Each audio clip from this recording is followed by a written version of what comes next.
জাহান্নামে যাবে, হজ করলেও জাহান্নামে যাবে, হাজার হাজার টাকা দান সদকা করলেও কোথায় যাবে? জাহান্নামে যাবে। আশ্চর্য কথা, এতগুলো ভালো কাজ করার পরে একটা মেয়ে, একটা মা, একটা বোন, একটা স্ত্রী কেন জাহান্নামে? আমাদেরকে জেনে রাখার দরকার যে 5 প্রকারের মহিলা নামাজ পড়েও, হজ করেও, জাকাত দিয়েও, দান সদকা করেও, ভালো কাজ করেও, এমনকি তাহাজ্জুদ নামাজ পড়েও ওই মহিলা জাহান্নামে যাবে যদি মহিলার মধ্যে 5টা বদ অভ্যাস থাকে। কয়টা বদ অভ্যাস?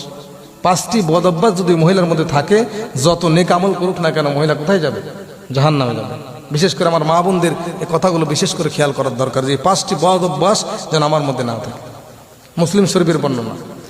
আল্লাহর নবীজি সাহাবায়ে কেরামকে লক্ষ্য করে বললেন, ও সাহাবীরা, দুনিয়ার ভিতরে 5 প্রকারের মহিলা এমন হবে, 5টি বদ অভ্যাস যদি তাদের মধ্যে থেকে থাকে অবশ্যই তারা জাহান্নামে যাবে, আল্লাহ তাদের উপরে নারাজ হয়ে যাবে। সাহাবায়ে কেরাম জিজ্ঞাসা করলেন, ইয়া রাসূলুল্লাহ, ইয়া হাবিবাল্লাহ, নবী আমার, কি এমন 5টি বদ অভ্যাস যেই 5টি বদ অভ্যাস থাকলে নামাজ পড়েও সব নেক আমল করেও জাহান্নামে যাওয়া লাগবে? নবীজি জানিয়ে দিলেন, মুসলিমের বর্ণনা, 1 নাম্বার, যেই নারী তার মাথার চুলগুলোকে খোলা রাখার অভ্যাস করে ফেলবে। যেই মহিলা তার মাথার চুলগুলোকে খোলা রাখবে, পরপুরুষের সামনে মাথায় কোনো ঘোমটা দিবে না, কাপড় দিবে না, নিজের চুলকে পরপুরুষকে সামনে নিয়ে পরপুরুষের সামনে গিয়ে দেখাবে, এমন মহিলা যত নেক আমল করুক না কেন জাহান্নামে যাওয়া লাগবে। পরপুরুষকে, এমনকি নিজের বাবার সামনেও যুবতী মেয়ে সব সময় মাথা খোলা রেখে বা বেপরদা হয়ে নিজের বাবার সামনেও সব সময় চলাফেরা করা জায়েজ হবে না, পরপুরুষ তো দূরের কথা।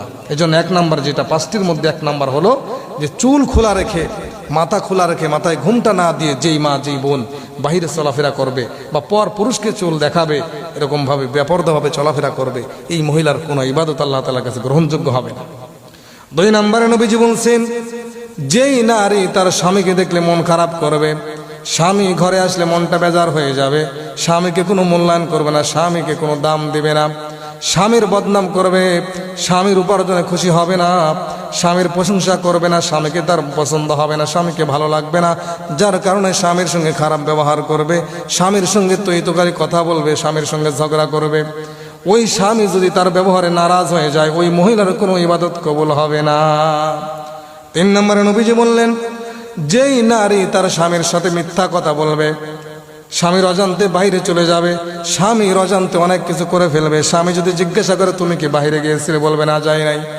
স্বামীর অজান্তে মানুষের সঙ্গে কথা বলবে, অন্য মানুষের সঙ্গে কথা বলবে, পর পুরুষের সামনে সংস্পর্শে তারা গ্রহণ করবে, পর পুরুষের সামনে চলাফেরা করবে, স্বামী যদি জিজ্ঞাসা করবে মিথ্যা